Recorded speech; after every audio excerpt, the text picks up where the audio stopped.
hal-hazırda Keçisi Dağ Dövlət Tarix Mədəniyyət Qoruğunun Sarıyoxuş Kurqanının ətrafındayıq. İndi isə yolumuz Ceyrançölün də daha biraz ötəsinə, informasiya mərkəzinə doğru irəliləyirik.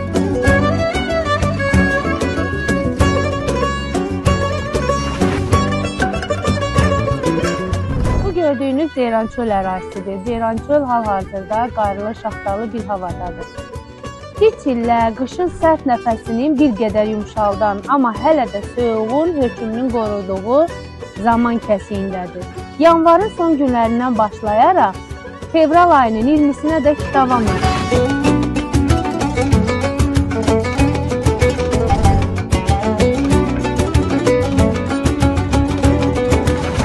Xalq yaddaşında kiçik çilə hiyləgər kimi hatırlanır. Çünki onun aldadıcı istiliyi insanları arxalanlaşdırır. Bu dövrdə təbiət sanki insanı sınağa çəkir. Qış bitdi deməyə tələsməyi məsləhət yoxdur. El arasında kiçik çillə haqqında bir çox atalar sözləri mövcuddur. Bir çillənin gülü aldatmaz.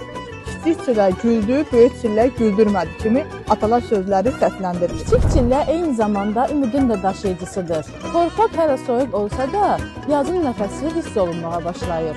Bu dövrdən sonra gələn Novruz bayramı və Bozay təbiətin oyanmasına yol açır. Çillə deyir, adamları üşütdüm, onları, ot tayalarını yox edəcəm, qalanları yandırıb göyə sovuracam. Gəlinlərin əllərini xəmir təknələrində donduracaq.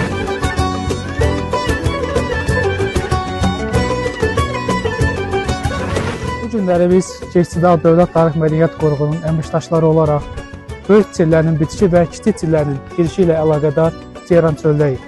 Ceyrançöldə Keçisi Dağ Dövlət Tarix Mədəniyyət Qoruğuna məxsus informasiya mərkəzi ətrafında əkilmiş badam ağaclarının yanında kiçik çillə ilə bağlı biz bugün həm mədəni irsimizi tanıtmaq, həm adət-ənənələrimizi, milli mədəni irsimizin qorunması istiqamətində kiçik çillə ilə bağlı çəkilmiş bu videoroliklərimiz, çıxışlarımız hər biri milli adət-ənənələrimizin qorunması, onların təbliği, onların yaşadılması istiqamətində aparılır.